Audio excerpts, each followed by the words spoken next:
Our top story this morning, Japan's decision to curb exports of semiconductor-related materials to South Korea takes effect today. It's a move that's sure to escalate the already high tensions between the two neighbors over historical issues, now refuting reports that accuse Tokyo of breaching WTO regulations and the spirit of free trade. Japanese Prime Minister Shinzo Abe insists the restrictions were not an embargo in South Korea. Our Hyo-sun starts us off.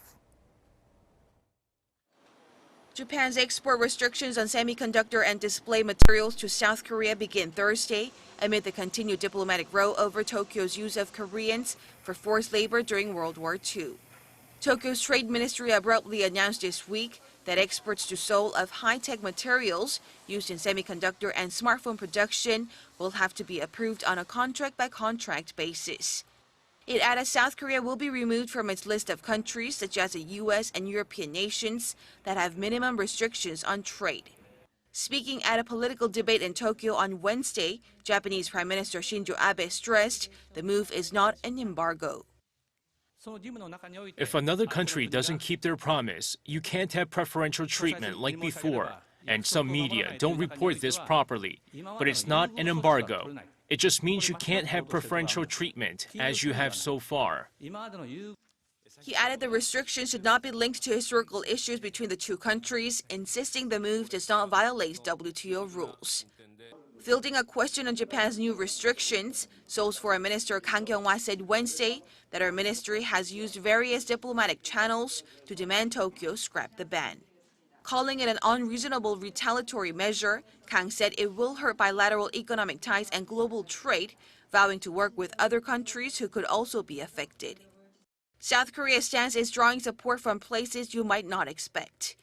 Japan's Asahi Shimbun published an editorial on Wednesday urging Tokyo to withdraw such measures that go against the principle of free trade. It also noted how such a move is in stark contrast with the declaration Japan made as the host of last week's G20 summit in Osaka, during which it stressed trade shall be free, fair, and non-discriminatory. The Tokyo Shimbun also criticized the Japanese government for its not-so-wise decision to escalate tensions through trade restrictions. Other media outlets in China, the UK, and the US also pointed out that such a move will only harm Japan, with the Wall Street Journal condemning Tokyo for taking a page from President Trump's playbook. Hyo-sun, Arirang News. Meanwhile, Japanese billionaire of Korean descent, a CEO of SoftBank, will meet chiefs of South Korean conglomerates, including the vice chairman of Samsung Electronics, Lee Jae-yong.